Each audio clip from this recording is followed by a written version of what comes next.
Thank you to Sour Sweet Cube 20 for their generous donation on Patreon. Where are we supposed to be looking? Anywhere, but I know it's here. I lean uselessly against the dining room table again, watching them. I'm biting my lip, trying not to lose my cool, trying to absorb everything Carl had just told me.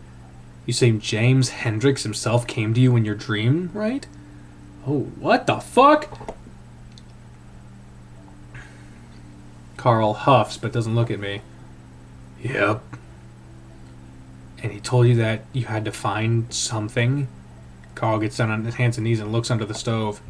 I know it sounds stupid, but that's what happened. I frown. You know, I had a dream about a giant spider crawling through the ceiling, but that doesn't mean I'm going to be going looking for a spider in the ceiling. No, this was different. I've never had a dream like that before. He stands back up and looks right at me. It felt like he was actually in my brain, telling me. I look back at him for a while, not wanting to tell him he's going crazy, just like I am. Oh, it's kind of vague, just to tell you that you need to find something, isn't it? He told me other stuff. Carl moves closer to me, starting to look through the various decorum of the dining room. Like what? Carl lifts up a vase, then looks inside. Said this place is chaos. A leftover memory from the old house. That still doesn't really make any sense. And that he organized it for us into separate sections to help us figure this out and clear his name so we can get out of here.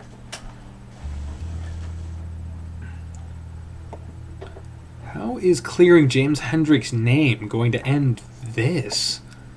I throw my hands in the air to gesture at everything that this is.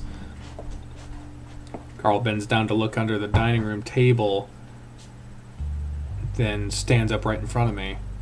What else do we have to go off on? Hey, I found something weird. We both look over at Raven, who holds up a corkscrew.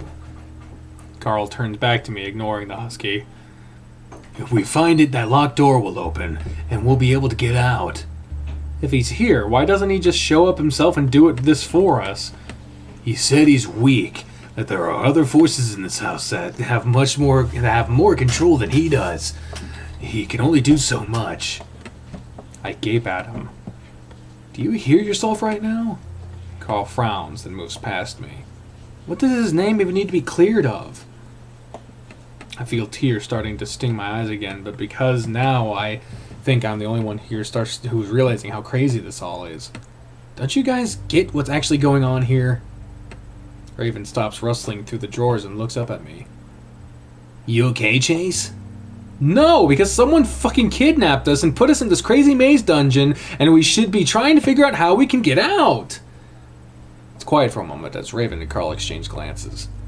It's okay, Chase. We're gonna get out of here. I lean my head back in despair, about to cover up my face with my hands, when something catches my eye. In the chandelier, a small white envelope is wedged between the glass ornaments. I squint to make sure it's not my watering eyes creating an illusion. Yes, there's definitely an envelope up there. Diamond patterns from the crystal cast across its surface. Guys? Carl ignores me as he continues to shuffle through things on the counter behind us. Carl, I found something. I point straight up at the chandelier above me. Carl stops then, finally, and moves next to me, looking up. Is that a letter? Looks like it. Do you think... is that what you're looking for? Carl gets up on the table, wobbling slightly as he reaches up to pull the envelope from the crystals. With a heavy thump, he drops back down to the floor. I'm still skeptical of everything right now, but as I get a closer look at the letter, I think I start to recognize it. It kind of looks like the same envelopes your mom collected. Carl picks up the envelope, turning it over. Kinda of. It just says John on the front. John Begay. And James Hendricks was accused of sodomy. Carl opens the flap to empty out the contents. Isn't it the guy that... Whoa! The letter lights up and what sounds like a match being struck accompanies the flash. Carl gasps and drops the letter, shaking his hands. It's on fire! Should put it out!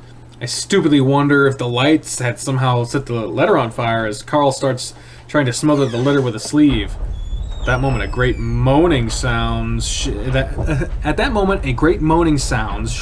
the walls, almost knocking me off my feet and sending plates crashing to the floor. I cling to the table as the plates fall from the counter and the chandelier swings above us. The deep groaning coalesces into a scream that makes me clap my hands over my ears. Carl's staring at the ceiling, his eyes wide when we hear another hissing sound. Jerk my head to look back in time to see a gush of inky black smoke burst from the stove. Another scream accompanying it. Oh shit. It rushes straight towards us, and just for a moment I see the outline of what looks like a mouth and eyes in the smoke before it engulfs me. My senses are completely smothered. It feels like something is slamming up against my chest and all the air is gone to be replaced by unbreathable smoke. Its consistency is like water filling my ears and eyes. I scream into the emptiness, but I can't hear myself over the cacophony that sounds like rushing water mixed with the muffled screams and explosions. I fall to my knees, then curl up on the ground into a ball, just praying that the savage thing killing me would stop. Just as I'm starting to give in, something grabs the scruff of my neck hard and yanks me up so violently that my teeth clack together. The fingers are unmistakably hooved. The letter, you fucking idiot. Then I'm shoved forward and find myself laying flat against the dining room table. Completely blind, I feel around before finding the letter. I clumsily rip the envelope apart, grabbing the letter inside. Then, like a massive vacuum being turned on, the smoke is sucked out of the room along with the horrible screaming and roaring. In an instant, the room is quiet again, and I slump back to the floor, gasping for breath. Carl is right next to me, curled up in the same position that I was. Raven is whimpering, his face in his hands and his rear in the air. Carl coughs a few times, wheezing in air before he looks at me and the envelope clutched in my hands. What the hell just happened? Are you okay? I can't respond. I lean back against one of the chairs tucked under the table for a moment, gathering my wits. Carl? Yeah?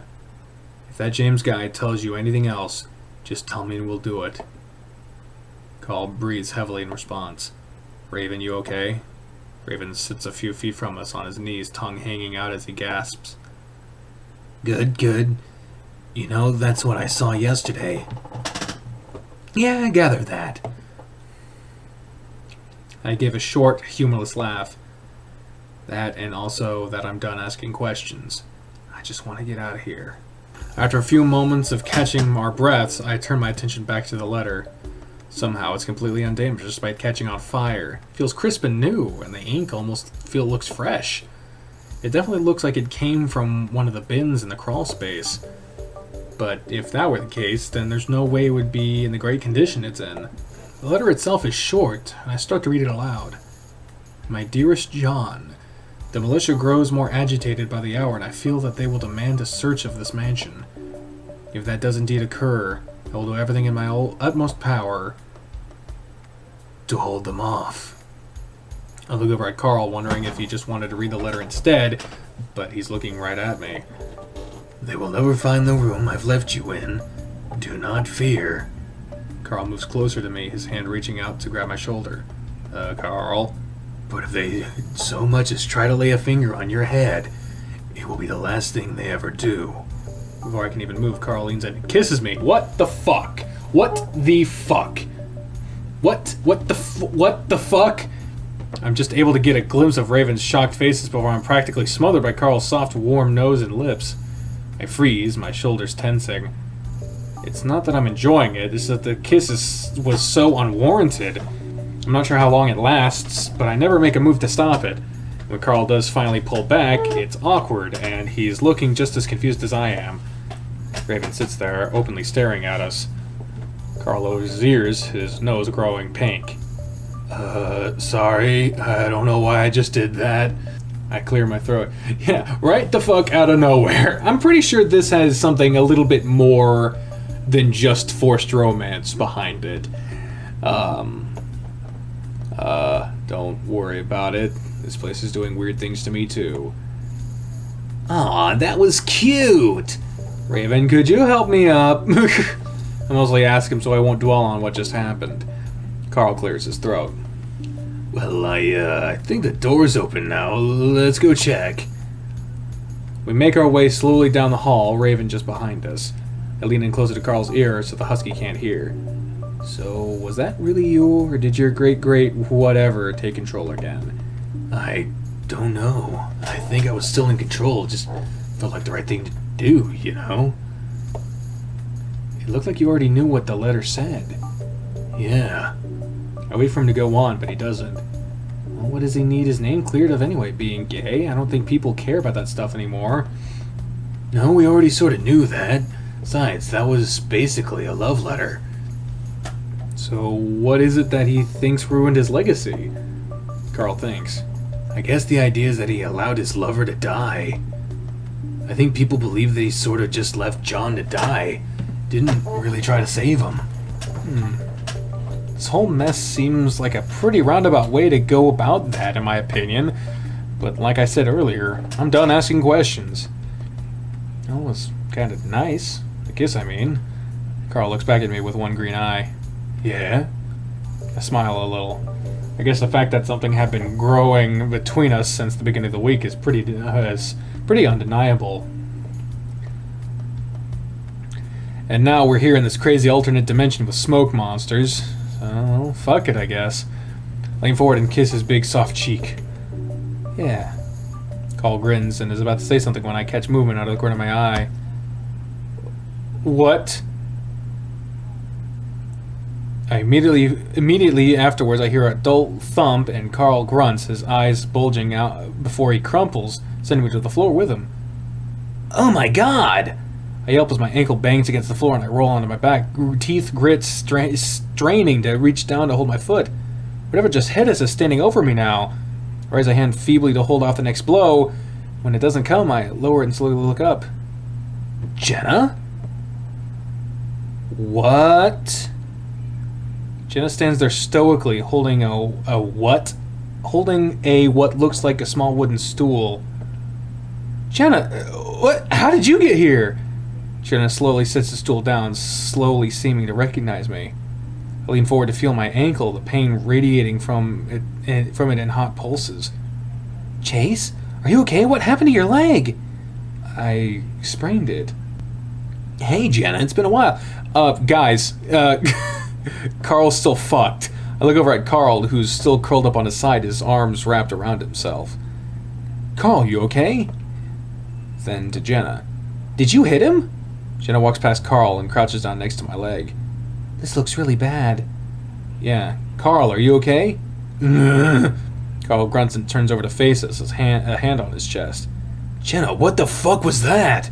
Jenna looks at my ankle a little while longer before standing up and looking around. When it doesn't look like she's going to answer, Carl sits up. How did you find us here? Raven perks up. Yeah, is there a way out? Jenna finally looks down at Carl, and I note the complete lack of concern in her eyes. I came to your house looking for TJ and ended up going into the basement. She looks down the hall again. And I ended up here somehow. I blacked out before I did, so I don't know how to get out. Carl finally stands up, wearily eyeing the stool held loosely in Jenna's hand before bending down to help me back up. If you recall, it is a theory in Chase's mind that John Begay is Jenna's ancestor. So if Carl is getting possessed somewhat by the spirit of James Hendricks, then Jenna could be getting possessed by John. And if James left John to die, then John could have some residual hate for James. Therefore, the attack and the increase in aggression between them. So I don't know, man. I don't fucking know. Your leg okay? He grunts into my ear as he slides my arm over his shoulder and slowly pulls me back up onto his back. Mostly, I think I kind of twisted it up again. Carl grunts again and turns back towards Jenna, now with me on his back. No, that's pretty fucked up. Just blindly swing at someone around a corner. No, what's fucked up is waking up in a place you have no memory of going to. Jenna's sharp muzzle points right at Carl, glaring. Carl stutters for a moment, clearly not expecting to have Jenna snap back at him. Hey, this isn't my fault. We have no idea where we are at either. Why are you guys fighting? Raven looks innocently between the two of them, his ears perked. It's a good question, and I watched Jenna closely from over Carl's shoulder. She just glares at Carl, arms folded. Did she blame him for this somehow? After a few seconds of awkward silence, Carl speaks up. Well, you hit me for one. I don't know why you are so mad at me. Jenna looks back at Carl, and I see the tenseness in her shoulder slowly loosen. I'm sorry. I'm just a little uptight after waking up here. Hey, you're taking it better than us. Chase was freaking out for hours. I give Raven a side glance. Well, things have been going crazy since you two left the lake. Like us ending up in this fucking nightmare dimension? Not just that. Jenna sets a stool down on the carpet before sticking out her forearm. That's when I see the crusted blood in her fur in the form of 3 long lines. What the? TJ attacked me. What? That sentence just doesn't seem to fit together. TJ attacked? Why? I have no idea. The faraway, vacant look Jenna had in her eyes earlier is fading to be replaced by a more concerned expression I better know her for. He's been losing it ever since Flynn tried to grab him at the lake. I start to feel a little sick to my stomach. Why? He wouldn't tell me. He was just acting anxious, kept looking over his shoulder. But isn't he sort of like that most of the time? Jenna folds her arms, then shakes her head. No, he kept looking around, kept saying he was seeing things. She stops short. Like what? Jenna looks up. Sydney. We're quiet for a while. It seems like all the rumors of this town are true. Everyone is crazy. This isn't normal at all, even in Echo. Jenna looks at Raven. I'm sorry, who are you? Raven grins. No, I'm sorry. I'm Raven. He sticks out a hand. Jenna looks at it before turning to me. Oh, you bitch! Oh, don't leave him hanging! The poor man, no! Chase, something was going on with Leo, too. He kept asking around for you. Then he ran off saying he had to take care of some things. Oh, I don't know why. I tried to think of what Leo might have wanted from me, but I draw a blank. It could be anything. Anyway, I'd been trying to find TJ for a good part of Sunday, I should say. But I don't even know what day it is anymore. Tried Carl's house since I'd ran out of any other options. Jenna goes quiet, then reaches into her pocket and pulls out her phone, holding it up, clearly looking for a signal. Just as I got to your house, Carl, I heard popping sounds. Jenna sighs and puts her phone away again. Gunshots, I'm pretty sure, coming from Main Street. Something's been happening to everyone. Jenna slides her hands into her back pockets, looking around. And now this. Wow. So something fucked up is happening all over town. I think about Leo and TJ, and my stomach twists at the thought of them being out there. I can only hope that they were able to get out somehow. At this point, I'm just waiting to wake up. We all are. Yeah, especially after a giant smoke monster chased us all around the dining room. What? Jenna looks at me and Carl. Carl glances back at me, as if asking me to be the one to explain the impossibility that had just happened. I take a breath, trying to think of how I'm going to say this. So I think at this point you're going to have to just go with whatever this place throws at you, Jenna. Yeah, we've all kind of accepted that's what's been happening. Well, we have to, otherwise it would just be us sitting around freaking out about how crazy this all is and not doing anything about it. And so far it seems we've at least been moving things forward. Jenna stares at us. What happened? And they died! We all stand in front of the wooden door in a half circle, none of us wanting to open it. So, this is all to clear James's name? Seems that way. Seems that way, I should say. But why go through all of this trouble?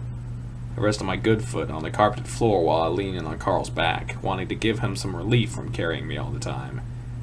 Probably because of the smoke monster thing. It's trying to stop him.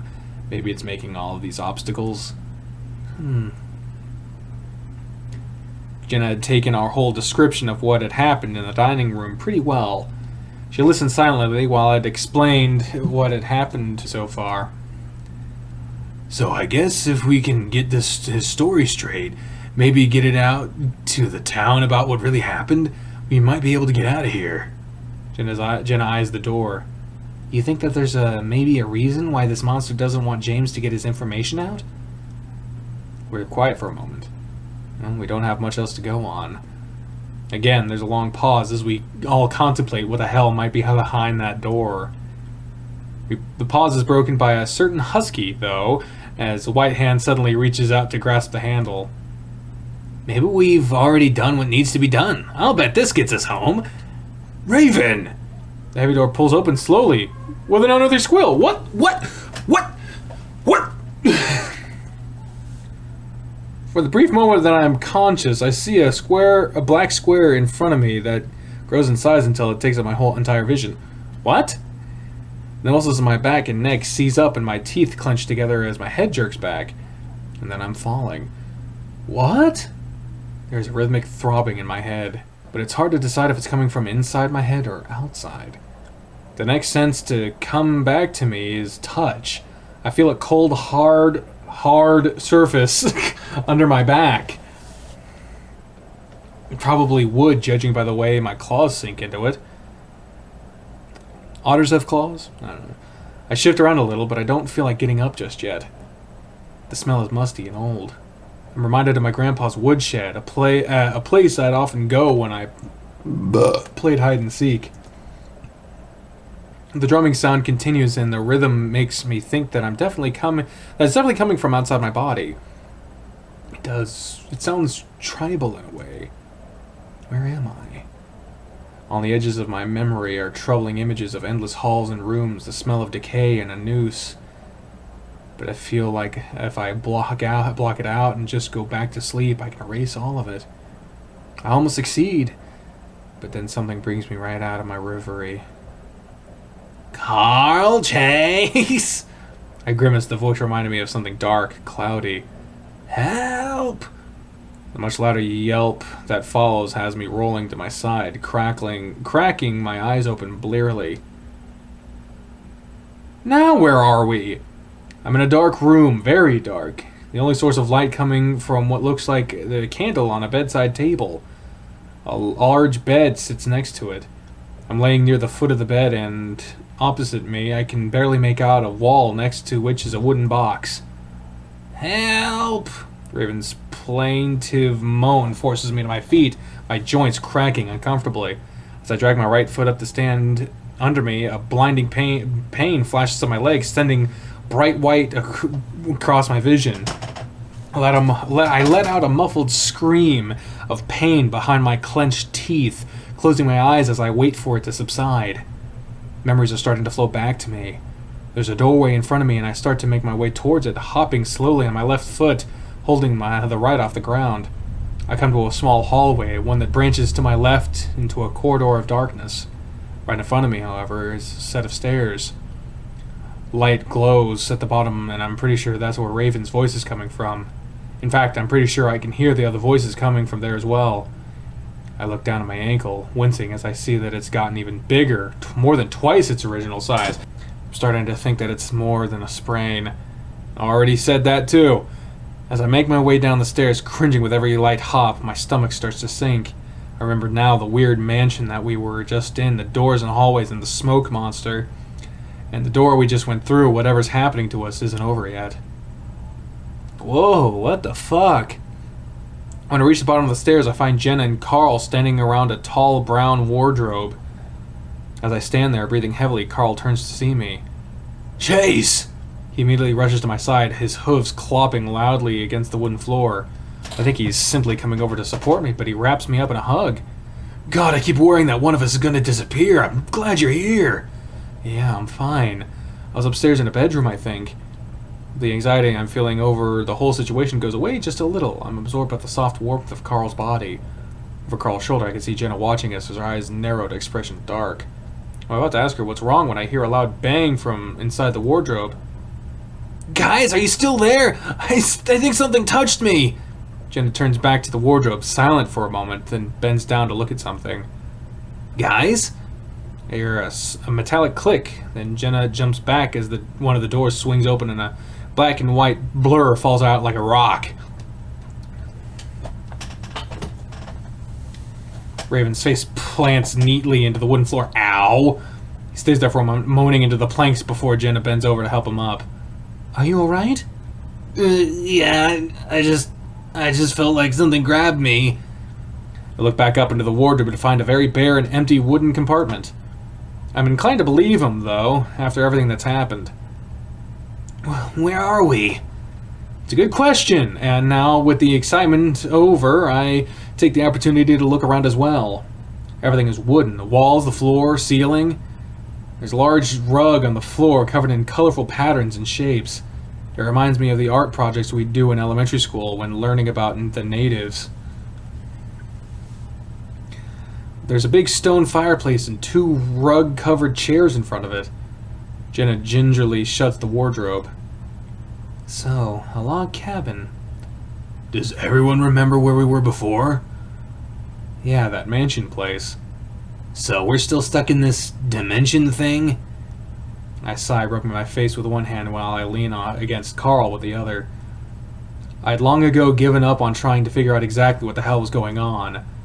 Like Carl said earlier, we just have to keep moving and hope we get out of here. What's that sound? The drumming that I had, though, was coming from within my head, has started up again. Drums? The husky moves towards the wall, which consists of several logs stacked horizontally on top of each other. I can't see anything. The cracks are filled with stuff. I look around again, this time move more carefully. Right in front of me is a large log door, not unlike the one we initially came through. On my left side, separated by the stairs, is what looks like the kitchen side of the room. In it, there's a small table with 2 chairs on either side. There's also a big black wood-burning stove next to a few shelves which are full of pots and pans. Various tools and furniture clutter up the rooms. And there's a window. I point it out to Carl. Look, let's try to see through there.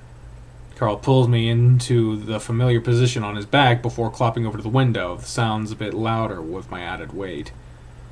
Jenna and Raven follow behind. There's a ledge next to the window, thankfully, and Carl lets me onto it. I turn to look out the window while the others crowd around me, resting their hands on the wooden bench. The first thing I notice is a flickering light in the distance, about 100 yards away. It casts out across the ground around it. Shadows from rocks and bushes dance about with the movement of illumination. It's definitely a fire, a large one, probably a bonfire. The blackness around the fire is unnatural, though. It's just like what I saw through the windows in the mansion. We didn't fucking have windows in the mansion. Or maybe he means Carl's house. Like when we were looking in the window at the crawl space or something. I don't fucking know. It's inky and thick. And has the impressive air of almost being alive. No other light comes from what I presume to be the sky. That fire being the only signal that anything exists outside of the cabin. A fire, Raven says redundantly. The drumming, it's coming from it. Carl reaches out, but his hand looks to immediately press against something. I reach out too and feel a solid flat surface where a pane of glass might be set up, but it's clear there's nothing visible there. Observe, accept, move on. Hey, look. I looks up in time to see something dark flash across the fire. It disappears into the darkness to the right of the flame, though. What was that? Maybe it was a tumbleweed or something. No, it was jumping, whatever it was. I feel it prickling along my neck, and now that I'm not really into the idea of just staring out into the darkness. And then it happens again, and I see what Jenna is saying. The dark shape starts to at the left side of the fire before passing in front of it. I get a brief impression that of a tail and ears, legs and arms pumping as if jogging in place. It moves past the flames, then disappears into the darkness again. Something's out there. We continue to watch, but the drumbeat dies down, and after about a minute, it's clear nothing's moving around it out there anymore. What was that? Well, Carl glances at Jenna. the drumbeat sounds kind of native, don't you think? He's clearly waiting for Jenna to confirm. Maybe. There's an awkward silence before Carl coughs. Well, let's think. We weren't able to get out of the mansion until we found that letter, right? He looks at me. Yeah? I respond automatically. Well, if that's the case, then maybe we have to find something in here, right? I guess that would make sense. But what were we supposed to find? Another letter? Yeah, didn't someone tell you about finding something that would open the door? Yeah, and it makes sense that whoever set this up would do it in the same way, right? I sigh and stop staring at the window, my back sore from the twisting motion. I sit straight up on the bench and look back into the cabin. Well, if we're supposed to find another letter, there's a bunch of places to hide it. Maybe we should try the door first. Jenna walks over to the door and looks it up and down before reaching out to slide back a rusty bolt. To my surprise, it moves with only a little resistance. Are we sure we want to go out there? I mean, we don't know who that is running around. Jenna hesitates, then heaves back on the door, but it doesn't bulge. Bulge! But it doesn't budge. Not moving in it. Jenna sighs. Raven bounds up next to Jenna before enthusiastically yanking on the handle as well. Again, the door holds fast. Of course. Oh, jeez. Jenna stares at the door for a moment before turning to us. Let's take a look around upstairs. If we're supposed to find something, then we should start from top to bottom. Agreed. Carl bends down to pick me up, but I rest upon his shoulder. Wait, I don't want you to have to drag me anywhere, everywhere, let alone up and down the stairs. He stops mid-stoop, his face level with mine as he looks at me. You sure? I don't really want to leave you down here alone. As I look back at him, I can't help but note the differences that I had noticed earlier. His face has harder lines, his fur duller, eyes somehow deeper, wiser. You alright? I break out of my trance and blink. Yeah, I'll just stay down here and look around where I can. Jenna and Raven are already making the way up the stairs, Raven going about on how his family used to have their own log cabin. Ew, so cool. Alright, but shout if you need anything. I smile, at least I feel like some parts of Carl are still familiar. After the ram heads upstairs, I lean back on my little bench, letting my head tilt back as I close my eyes. Even in this new environment, everything is still feeling surreal. I've come to welcome the feeling, though. There's a nice little barrier to everything that's happening right now. In some ways, I can still pretend that this is still a dream.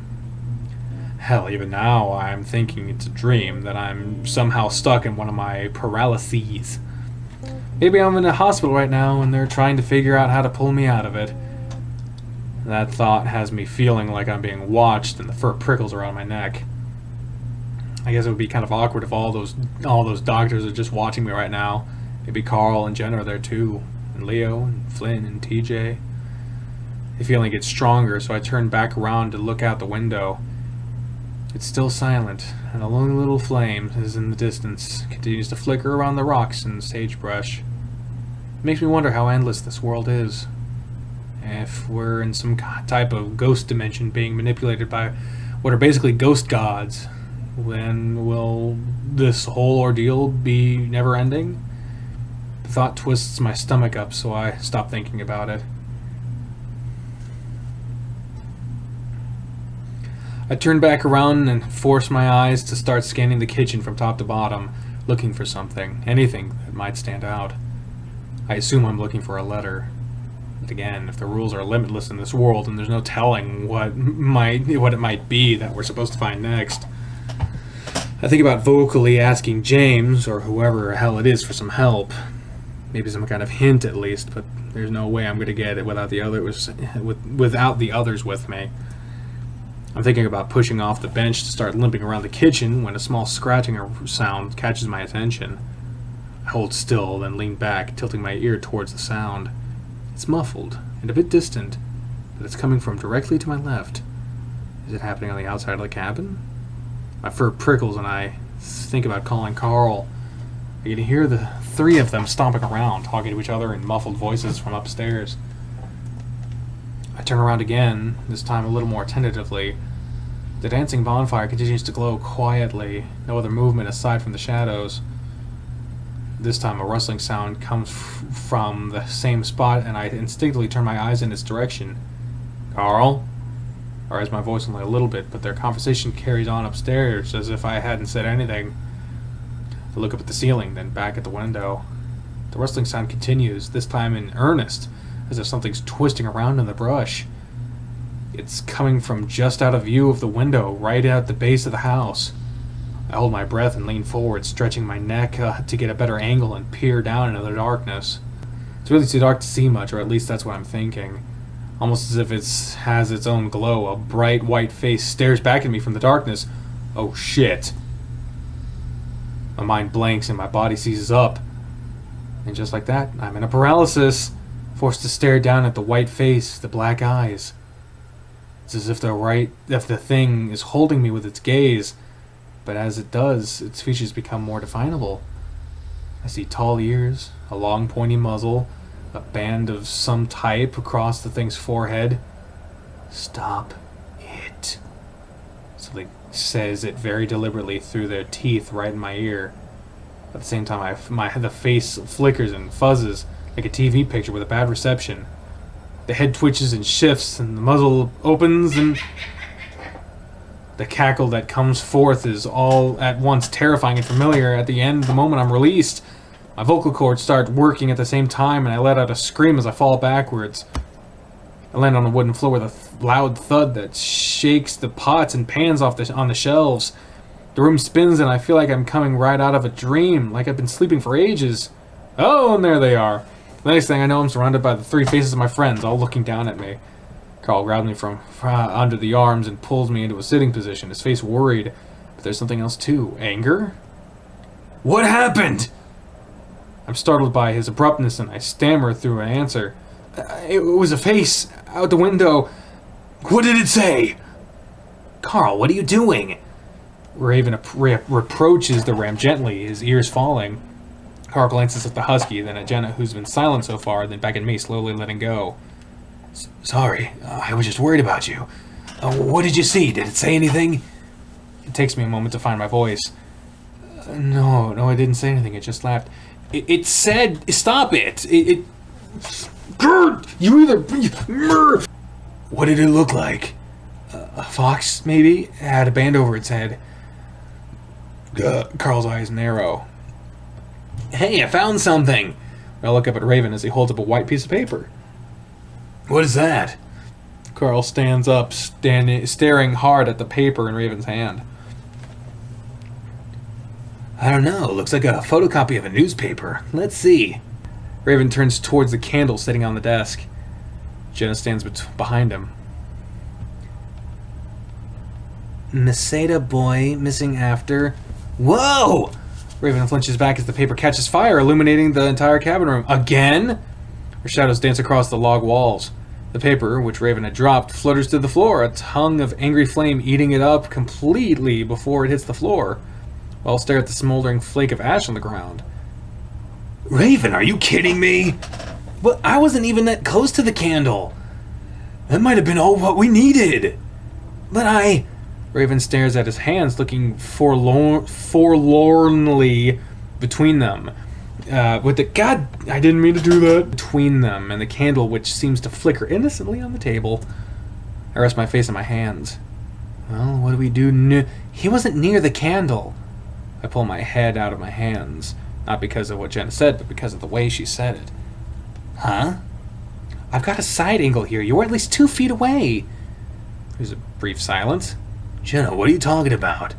I don't know, Carl. What am I talking about? Jenna turns to the ram, eyes narrowed, teeth just slightly bared. I look at Carl. He's frowning, a concerned look on his face.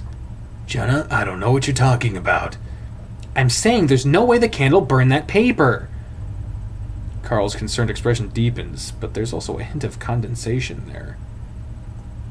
What else could have done it, Jenna? This time the silence is heavy.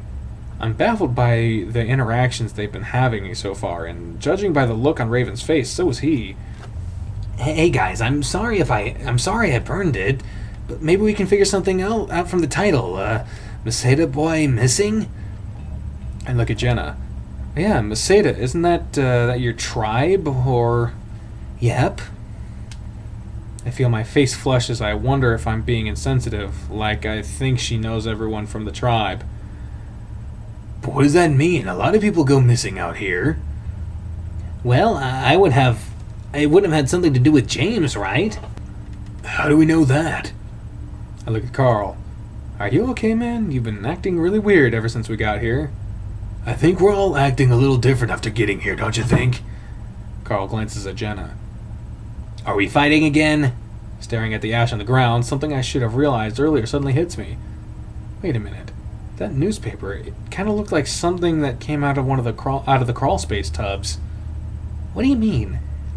I was looking through some of the artifacts that Carl's family saved from way back when for the project I was doing. It seems like years ago at this point. I snapped my fingers.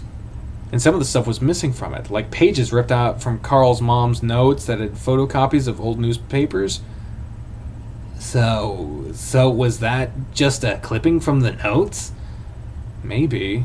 I don't know, but John was native, so maybe it has something to do with him? I think back to the small fox I saw through the window, the band across his forehead. Was that John? So the ghost just ripped out the pages to show you in this nightmare world? Why didn't he just point them out to you in the real world? I don't really have an answer for that. Then we wouldn't have to be going through all this shit right now. Ghost rules? Raven shrugs. And what if that was our key to get out of here? Well, they can't just leave us here, right? We don't know anything about where we are or what these things are capable of. So what now? We just sit around and wait for something else to happen? Carl suddenly laughs. Well, I'm gonna look around some more. You guys do whatever you want. Again, I'm taken aback by Carl's demeanor. I've never seen him act like this before. It's like he's a different person. A different person, eh? Without another word, he turns on his hoof and walks away. Over the next several hours, we search the cabin from top to bottom. I hobble around the ground floor, careful not to look out the window, even when the drumming starts up again at a few points. I check all of the shelves, under the chairs and tables, and the stove, and the pantry, between the cracks in the floor and walls. We don't find anything. At some point, I almost topple over from dozing off, and that's when we call off the search. There's some discussion as to where we should sleep, as if we should do it in shifts. Jenna suggests she stay up downstairs while the rest of us sleep, just in case something else happens. Carl suggests that I sleep in the bed upstairs because of my leg, and I have to agree with him. Raven stays downstairs with Jenna, making himself comfortable in one of the chairs. As Carl hobbles up the stairs with me on his back, Jenna watches us the whole way. I sit on the bed watching Carl as Carl moves around the room, looking behind shelves and under the bed. Carl, I hate to ask again, but are you okay? He looks back at me. Yeah, I'm fine. I just want to make sure everything's safe for you. Thanks, it's just... Say you seem different, I guess. Carl looks at the ceiling, seemingly thinking. It's difficult to make him out in the darkness. I bet it's not difficult to make out with him in the darkness.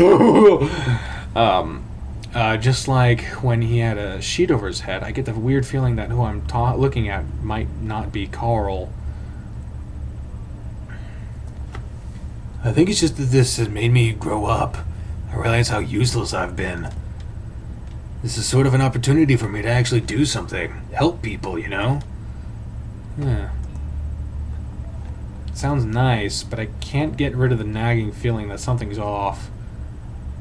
It's in the way he talks, the way he moves, right down to his facial expressions. I swing my legs gingerly onto the bed and lay back. Carl comes over to sit on the other side. gonna sleep here too? Yeah, you need me to get around, so I'm gonna be by your side as much as possible. Alright. Thanks. As we lay awkwardly on our backs for a moment, Carl suddenly turns into sides and pulls me into his chest. I guess it makes sense after all our semi-confession back in the mansion. He nuzzles my neck, but again, the action is weirdly unnatural. Even with this big, warm body next to mine, it takes me a long time to fall asleep. I open my eyes and clearly I can make out in the dark cabin room. Again, you've been making out in the room. My heart sinks again at realizing where I'm at, but it's more subdued this time. Guess I'm getting used to my new life. My mouth is dry, very dry, and I feel like I need to find water or I'm not going to get back to sleep. I sit up. Carl's moved back to his side of the bed at this point, lying out on his back, snoring. Quietly, I got out of the bed, wincing at how creaky the floorboards are. I make my way down the stairs, eyes adjusted to the point where I can barely make out the ledges. When I reach the ground level, I see that Raven is splayed out on the carpet, snoring as well. I shake my head before moving to the kitchen. Jenna isn't there, and I wonder where she might be at. Was she in the other room upstairs? Maybe I just missed her when I was distracted by Raven. Looking around, I see a small cup sitting on the table. I'm almost positive it hasn't been there before, but maybe Raven or Jenna had set it there. Walking over to it, I'm relieved that it's filled with what looks like water. Isn't that fucking handy?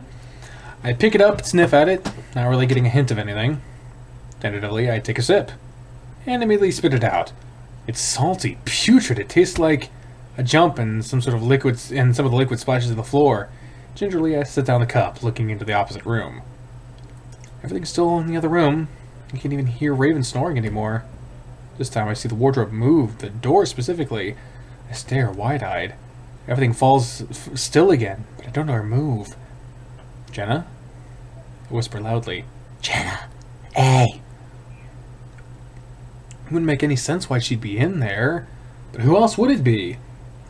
Ghosts, of course. Of course! Duh!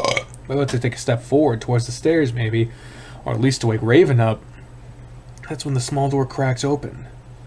I freeze, all of the fur on my body standing up. James?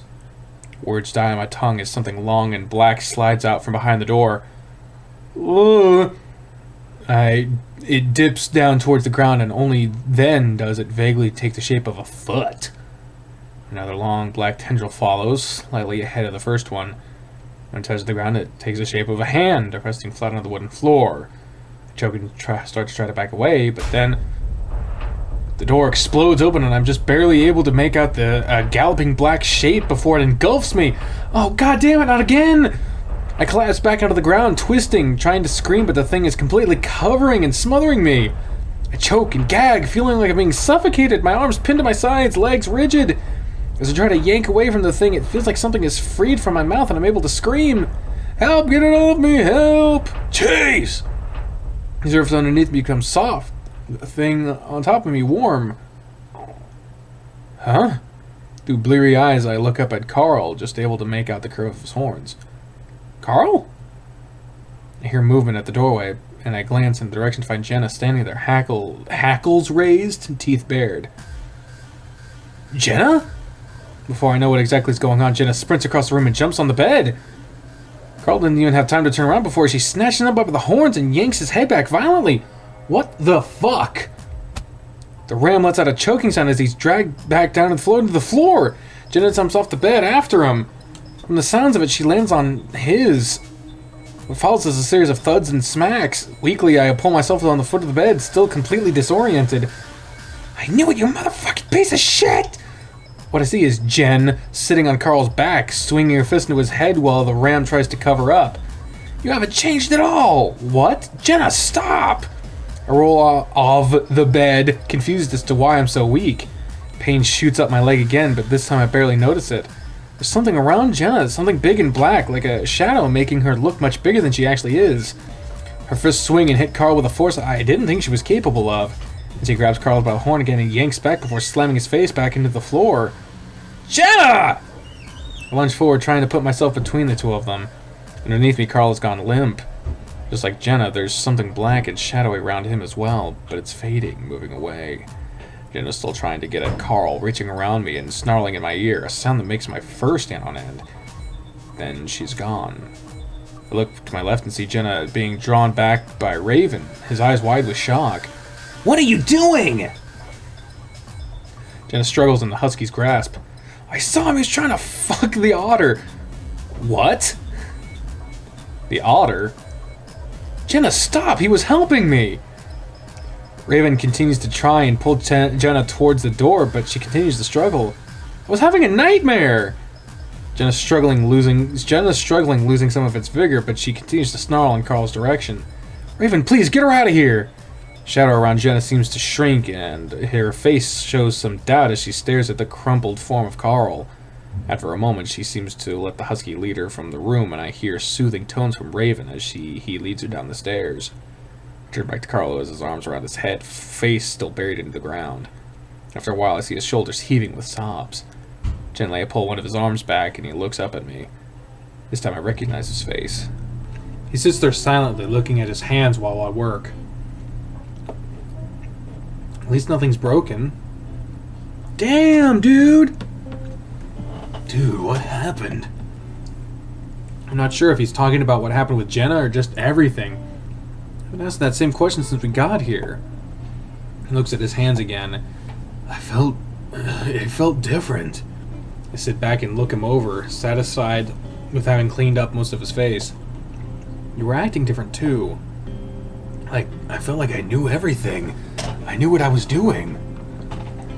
You were acting really confident. I agree and set his bloody shirt off to the side. When I look back at him, he seems so sad and beaten down that I have to hug him. Dude, you're gonna make me start crying again. His voice cracks, but he hugs back anyway. I'm just glad you're back. I felt like I was talking to a stranger. Carl leans against me and sighs. I don't know if I'm glad, though. It's like I just came down from a huge high. Oh, here comes the big boy. I rub his shoulder for a while before I venture forward with my guess. Was it James? I don't know. Maybe? Carl looks at his hands again, like he's questioning if they're even his. I just felt like I knew what I wanted, and when things didn't go the way I thought they would, I'd get really pissed. He's silent for a while. I imagine contemplating what he'd just gone through. Jenna isn't really acting like herself either. Carl looks up at that. Yeah, it felt like whatever was in me, whatever it is, really hates what Jenna's doing for some reason.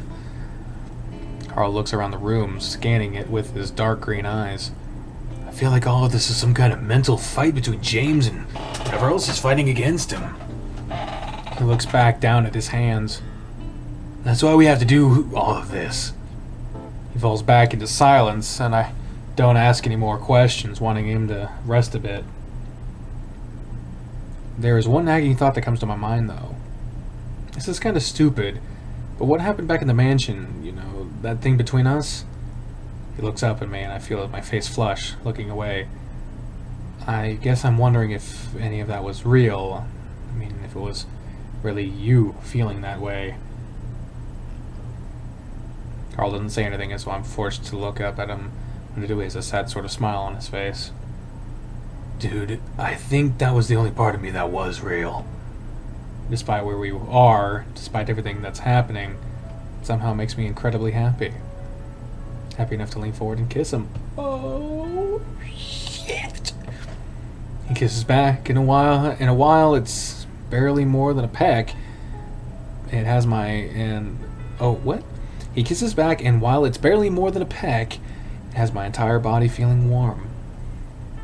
He puts his own arm around me after I pull back and rest my head on his shoulder. I feel like it's gonna try to come back, though. I look at him. What, James? Whatever it is, I can already feel it, like it's on the edge of my mind. Do you think you can fight it? Carl sighs and looks at me. Should I? What do you mean? I mean, it made me feel amazing. Like I could do anything. Maybe we need that? I frown. I don't know. Not only that, but I feel like I knew what to do. It might save us. He stares back into my eyes. I know it's not really me, but it'll probably only be for the time that we're here. I look away, thinking. Then I'll be back to my old self. He squeezes my shoulder. But it's important to me what you think. We're in this together. This is my thing, is that I don't know for sure that the end result isn't James trying to find like a possession of someone, and that if Carl gives into it, that fucking we'll just lose Carl forever. That, and it would be kind of shitty for me to be like, yeah, you're useless in this, let's get someone better. Like, no, fight it, motherfucker. Now, whether or not it made Carl feel good, I can't shake the bad feeling it gives me. I rest a hand on his. No, after everything that's happened, I don't trust whatever it is. Carl watches me closely. Seriously, we need to be more careful. Besides, I lean my head against his shoulder again. We are in this together. We don't need that thing meddling with us to get through it. I feel some of the tension go out of Carl's muscles, and we wrap each other more tightly into our respective embraces. We sit there for a while, Carl absorbed in what I had just said. It's clear that whatever is influencing Carl and Jenna is powerful, and we had to be careful. Whatever he decides, I just pray that it's the right decision. Until next time, ladies and gentlemen, I have been the trained unprofessional, speaking for the voices in my head when I say until next time, fare thee well. Bye, everyone!